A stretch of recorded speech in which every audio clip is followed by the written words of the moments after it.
Bioretention facilities, sometimes called rain gardens, are nature-inspired stormwater management solutions. They're like mini ecosystems designed to capture and treat stormwater runoff. A bioretention facility typically consists of a shallow depression filled with a mix of specialized soil, organic matter, and vegetation. This combination creates a bioengineered environment capable of mimicking natural processes. When it rains, stormwater runoff flows into the bioretention facility. The depression acts as a capture zone, holding the water temporarily. Bioretention systems use specially designed soil and vegetation that act as natural filter, removing pollutants and impurities from the stormwater. The soil allows water to slowly percolate through, providing physical and biological treatment along the way. Plants play a crucial role in the bioretention process.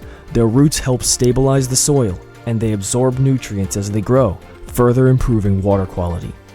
In case of heavy rainfall, bioretention facilities are designed with an overflow mechanism. This ensures that excess water is released slowly, preventing flooding and erosion downstream while still allowing for natural infiltration. These nature-inspired solutions are a powerful tool in the fight against stormwater pollution, helping keep our waterways clean and free of contaminants.